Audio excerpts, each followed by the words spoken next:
What's up, idol? So for today's video, I'm gonna share to you. So ngayon guys, ay may panibago tayo ulit na customer na gusto magpa-install itong NOT hydraulic brake quad piston. Kung hindi nyo pa napapanood yung mga previous upgrade natin na ginawa natin dito kay Kaabo Walking GT Pro, so ilalagay ko na lang sa description yung lahat ng link para just in case na gusto nyo mapanood at masubaybayan nyo kung ano pa yung mga stories and then upgrades na ginawa natin dito kay Kaabo Wolf King GT Pro. Ito na pala yung ating gagamitin na NOT hydraulic quad piston. So ito guys is made in Taiwan. So napakaganda ng quality nito. And then tested ko na rin kasi yung NOT brand. So maganda talaga yung kanyang performance. And then sa mga tools naman na gagamitin natin, gagamit tayo nitong Allen key na 5mm. And then itong wrench na 8mm. And then kakailangan din natin ng pliers. Okay, so ito din pala yung mga parts na included after natin ma-purchase itong NOT quad piston. So meron siya ditong dalawang kasamang olive head, ayan. And then ito guys, meron din siyang kasamang bolts na 6mm. And then ito yung pinakang lock niya dito sa pinakang olive. So dito kakailangan na natin ng 8mm na wrench para panghigpit dito. And then meron din siyang kasamang tools, ayan. Ito yung 5mm. Pero mas prefer kong gamitin itong mas mahaba. Ayan. So ito yung mga kasama niyang parts ng NOT hydraulic quad piston. And then by the way guys, so in case pala na kailangan na natin mag-bleed, so meron din ako ditong bleeding kit set para just in case lang naman na kailangan i-bleed yung ating hydraulic brake.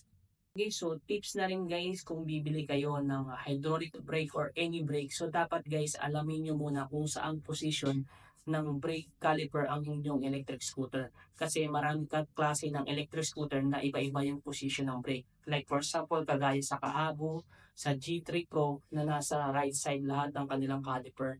And then kagaya sa Tiburon naman or sa Blade na ang position ng kanilang caliper is yung front is right side and then sa rear naman is left side.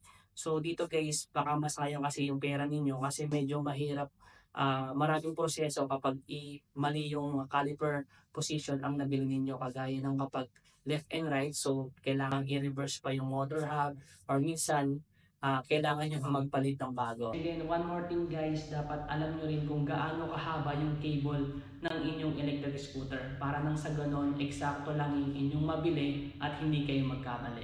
So ma-share ko lang din sa inyo, so tuwing kailan nga ba dapat magpalit tayo ng hydraulic brake. So dito guys, kung manonotice ninyo, kahit pigain ko na siya ng todo, hindi na siya gaano kumakapit dito sa pinakang ilalim.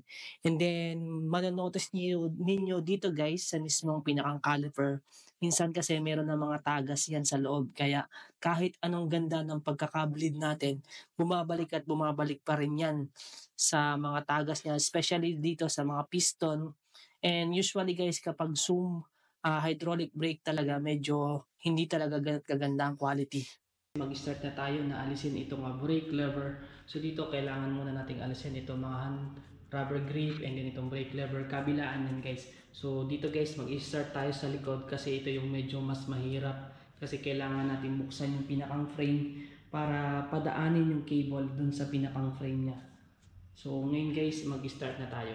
Dito kailangan natin gumamit itong 8mm na wrench para maalis natin yung cable dito sa mismong brake lever.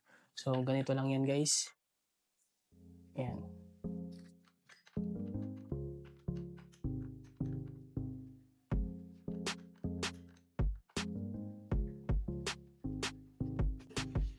So, ayan. So, ganito yung mangyayari dyan guys. Okay, so, at ayan, at naalis na natin itong ating cable dito sa mismong brake lever. So, ngayon guys, proceed na tayo dito sa mismong ilalim. So, dito kailangan natin siyang baklasin yung pinakang cover na to para maalis natin yung cable.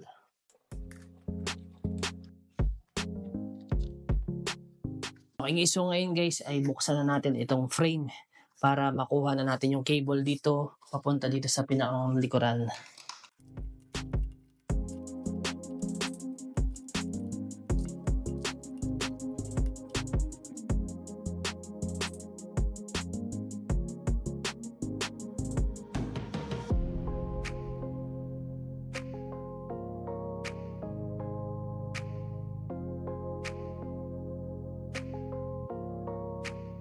So next step na gagawin natin is tatanggalin na natin itong mismong caliper.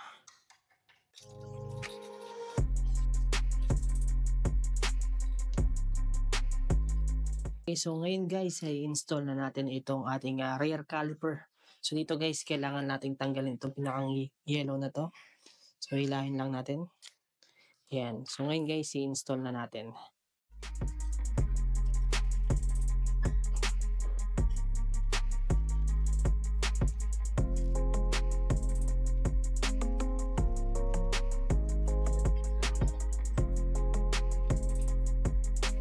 Ngayon guys, i-insert na natin itong caliper.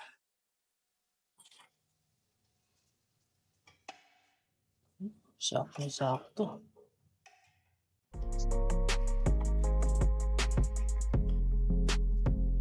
Install ko na yung pinakang caliper. So ngayon guys, kailangan na nating i-shoot itong ating cable dito sa mismong frame.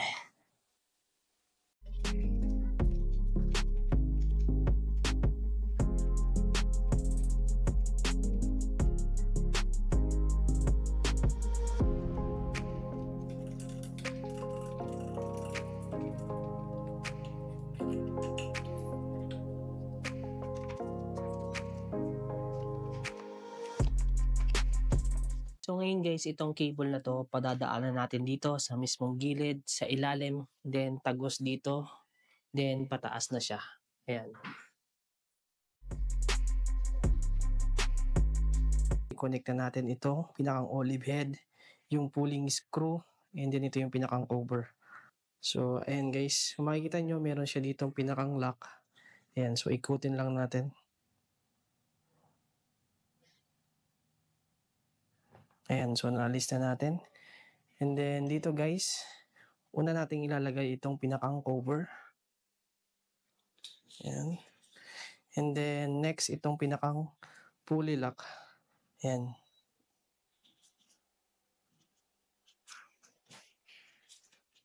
Okay. And then next itong olive head. Meron kayo makikita dito ang pinakang bilog sa ganyan. Then insert nyo lang. So kapag nakarinig kayo ng nag-lock na or parang tumunog siya ng lock, ayan. So pwede nyo na siyang i-insert dito. Ito sa brake lever. So kailangan balance yan guys. So hindi siya nakababa para yung oil hindi siya matapon kapag binuksan na natin. So dito guys, kailangan natin gumamit ng 6mm para maalis natin itong pinakang lock ng brake lever. Ayan.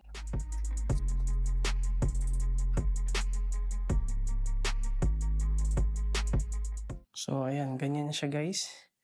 And then dito, i-insert na natin. So dito guys, kailangan dahan-dahan lang. Ayan, pull natin. And then ito yung ating pinakang pulley lock. Insert natin ng paganyan.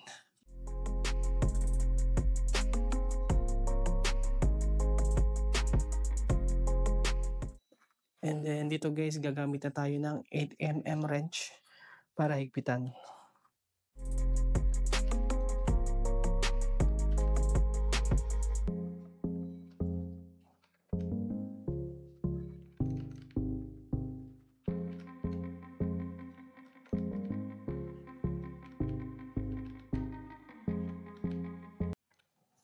Yan, so make sure nyo lang guys, hindi tumatagas yung oil dito.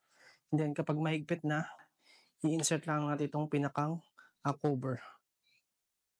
Okay, so after nating ma-fix yung screws dito sa likuran, so piga-pigain lang natin. So dahan-dahan lang guys, hanggang sa ma-feel ninyo na nag-grip na yung ating caliper sa mismong disc.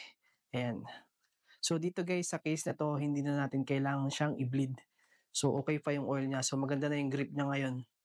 Next gagawin natin is, huwag nyo kakalimutan itong brake sensor. So dito, ipalo nyo lang yung pinakang lock. Ayan o. Then, insert natin. Ayan.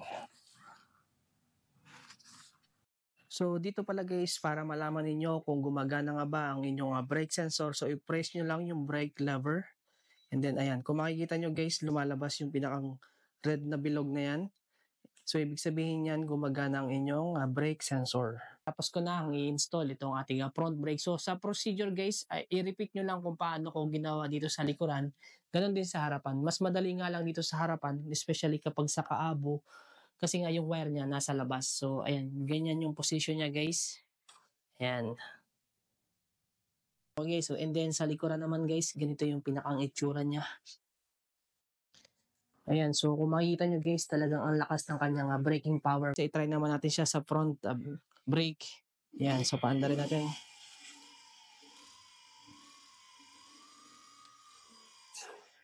Ayan o, kung makikita nyo guys, talagang kapit na kapit yung ating brake. Ganda.